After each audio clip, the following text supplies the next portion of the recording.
Hello everyone, today we are discussing about the reflection and refraction of electromagnetic wave at a plane interface between the dielectric medium.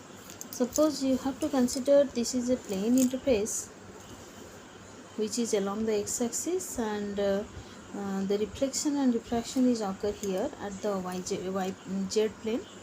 तो जहाँ से incident हो रहा है light, suppose उस medium का यहाँ पर दो मीडियम है dielectric medium, medium 1 and medium 2. So in medium 1 the permittivity of that medium is epsilon 1, permeability is mu1 and refractive index of that medium is n1. And similarly in this medium 2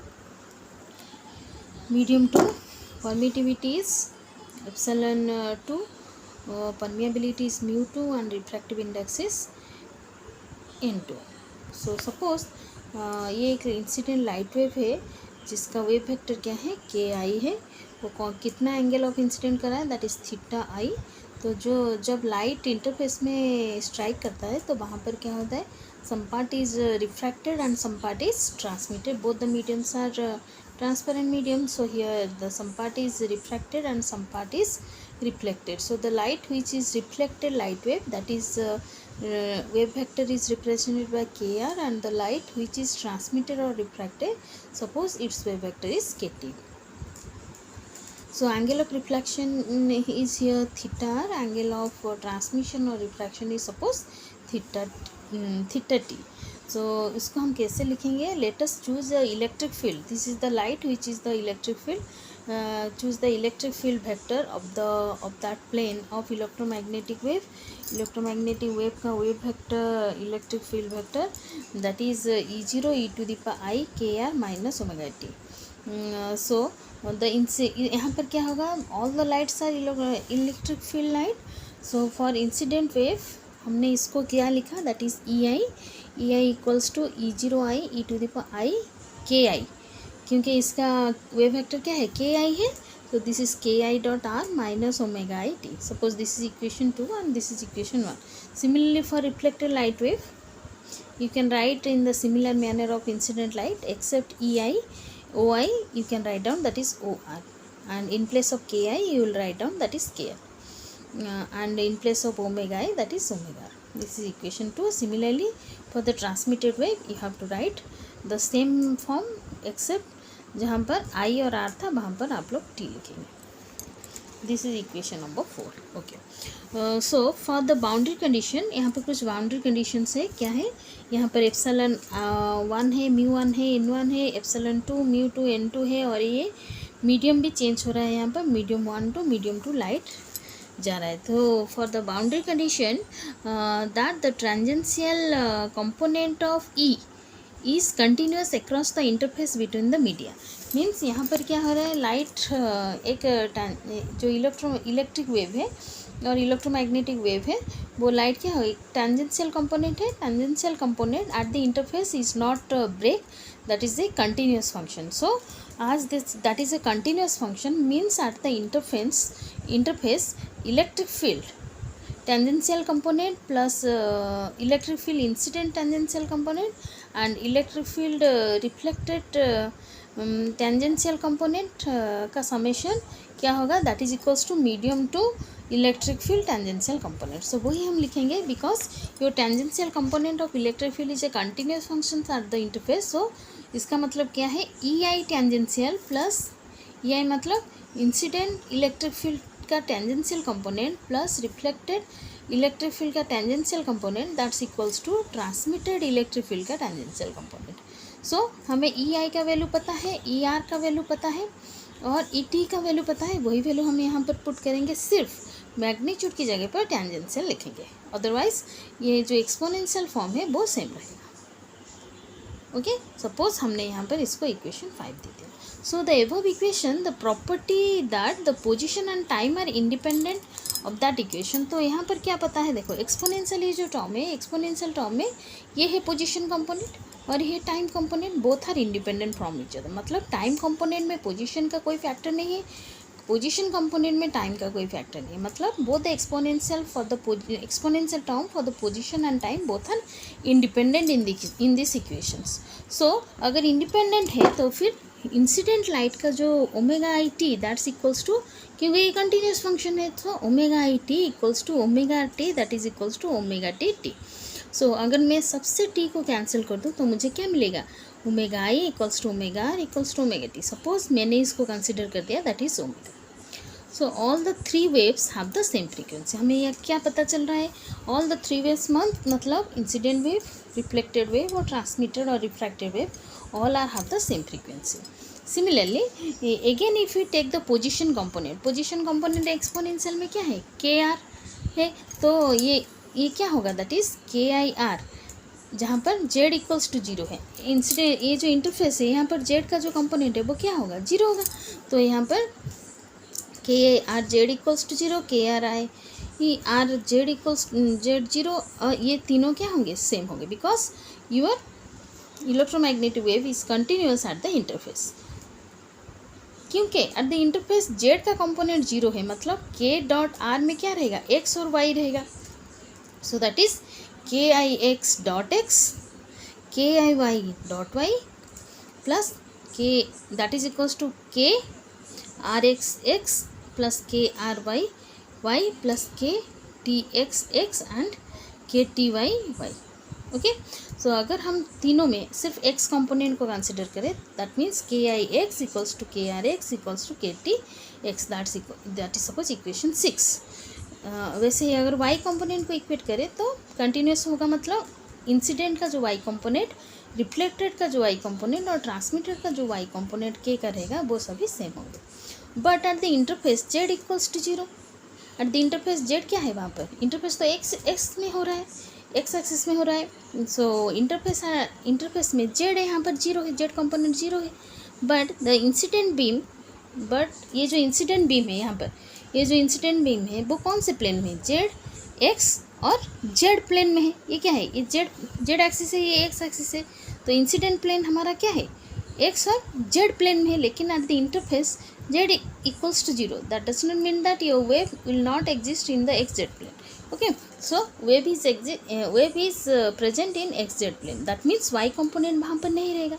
So फिर k i y equals to 0 होगा। अगर k i y equals to 0 है इस equation में, मतलब k r y equals to k t y that is equals to 0 हो जाएगा, मतलब ये दोनों कंपोनेंट भी यहाँ पर 0 हो जाएगा। ओके, सो इक्वेशन 6 और 7 से हमें ये क्या पता चल रहा है, इक्वेशन 6 और इक्वेशन 7 से हमें क्या पता चल रहा है, यही तो है laws of reflection. Laws of reflection क्या है, the incident, reflected and refracted wave and the normal to the interface all are lying in the same plane. ये क्या है, हमारा लॉज ऑफ रिफ्लेक्शन है या नहीं। तो ये फर्स्ट लॉ को सेटिस्फाई कर रहा है। ओके, सो इसको समझने के लिए सेकेंड लॉ क्या है, लॉज ऑफ रिफ्लेक्शन का, angle of I equals to angle of incidence equals to angle of reflection. वही समझने के लिए हम ये कंसिडर करेंगे। Suppose you will consider that यहाँ पर क्या है, के आई कौन सी डायरेक्शन में मूव कर रहा है, इस डायरेक्शन में मूव कर रहा है।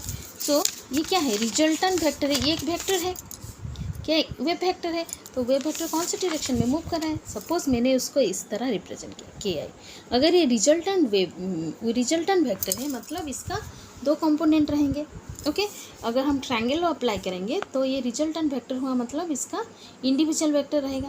ओके, सो इंडिविजुअल वेक्टर क्या रहेगा, कि अगर ये वेक्टर है तो इसको अगर हम रिजोल्यूशन करेंगे तो इसका एक हॉरिजॉन्टल कंपोनेंट रहेगा और एक वर्टिकल कंपोनेंट रहेगा। हॉरिजॉन्टल कंपोनेंट जो रहेगा वो क्या होगा, के आई कॉस थीटा होगा। वर्टिकल कंपोनेंट जो रहेगा वो क्या होगा, के आई साइन थीटा होगा। ओके, सो ये के आई कॉस थीटा और के आई साइन थीटा हुआ। तो हमारा जो इंटरफेस है वो कौन सी डायरेक्शन में है, इस डायरेक्शन में है। तो फिर के आई का कौन सा कंपोनेंट यहाँ पर एग्जिस्ट करेगा, के आई का एक्स कंपोनेंट सिर्फ एग्जिस्ट करेगा, क्योंकि इंटरफेस में तो के आई का सिर्फ एक्स कंपोनेंट एग्जिस्ट करेगा, इंटरफेस तो एक्स एक्सिस में है। तो फिर के आई एक्स का वैल्यू कितना हुआ, के आई साइन थीटा आई हुआ। ओके, सिमिलरली अगर हम रिफ्लेक्शन वेव वेक्टर को कंसिडर करें, रिफ्लेक्शन वेव वेक्टर क्या है, के आर है, ये कौन सी डायरेक्शन में, इस डायरेक्शन में है। तो मैंने उसको रिप्रेजेंट किया यहाँ पर, ये इस डायरेक्शन में मूव हुआ। ओके, अगर इस डायरेक्शन में हुआ, ये एक रिजल्टेंट वेक्टर है, तो इसका क्या होगा, दो रिजोल्यूशन वेक्टर आएंगे, एक आएगा हॉरिजॉन्टल और एक आएगा वर्टिकल। तो हॉरिजॉन्टल जो होगा वो क्या होगा, के आर कॉस थीटा आर होगा, और ये जो वर्टिकल होगा के आर साइन थीटा आर होगा। तो वर्टिकल जो है वो अलोंग द एक्स एक्सिस है, इंटरफेस कौन सी डायरेक्शन में, ऐसे है।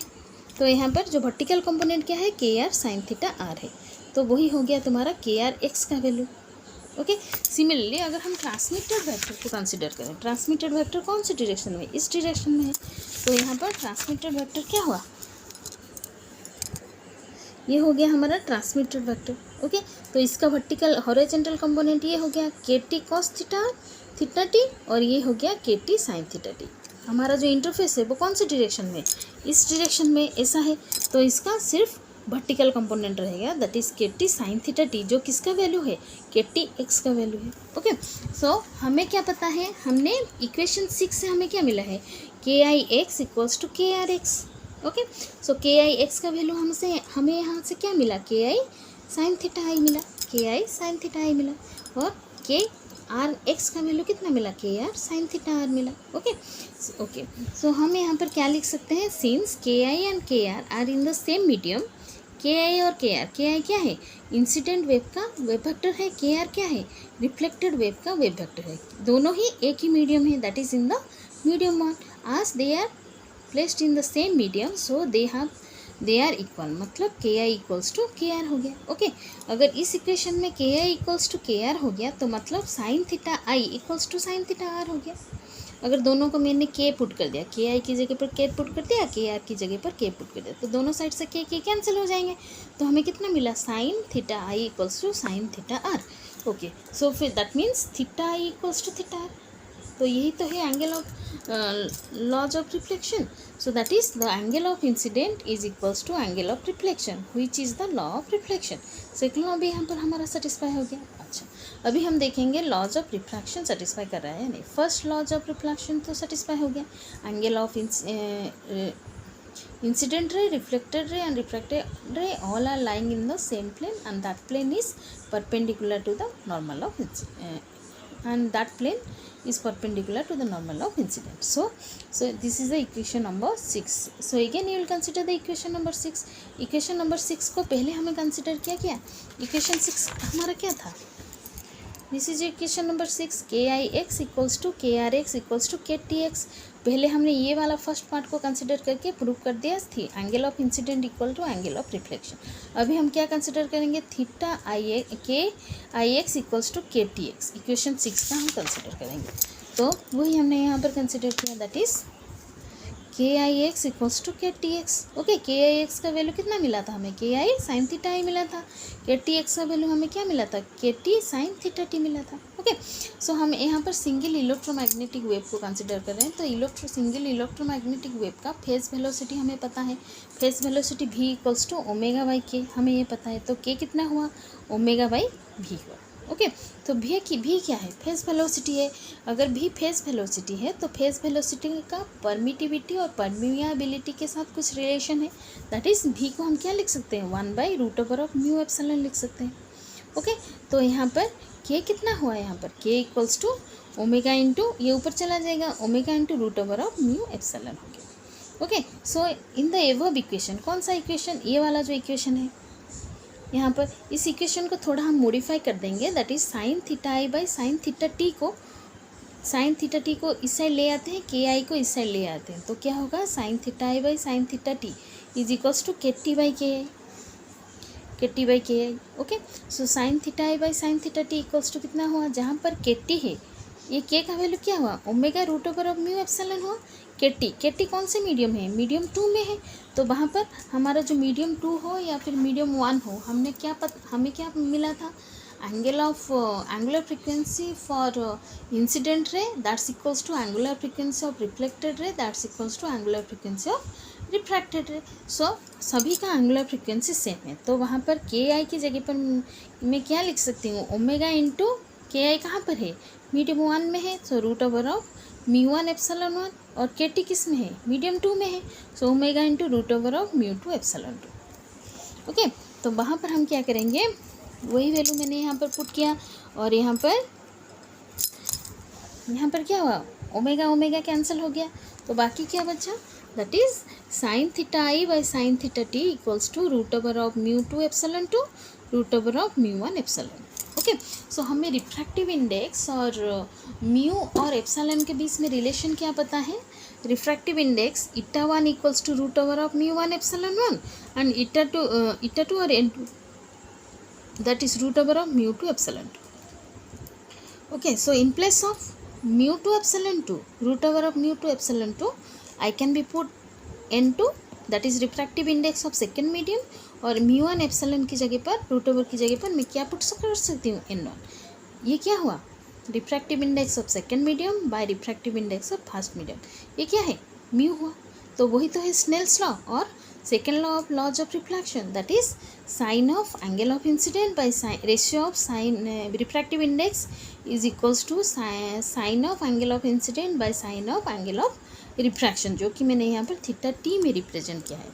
तो हम यहाँ पर क्या लिखेंगे? therefore the law of reflection and refraction are proved by taking the propagation of plane electromagnetic waves at the interface separating the two media.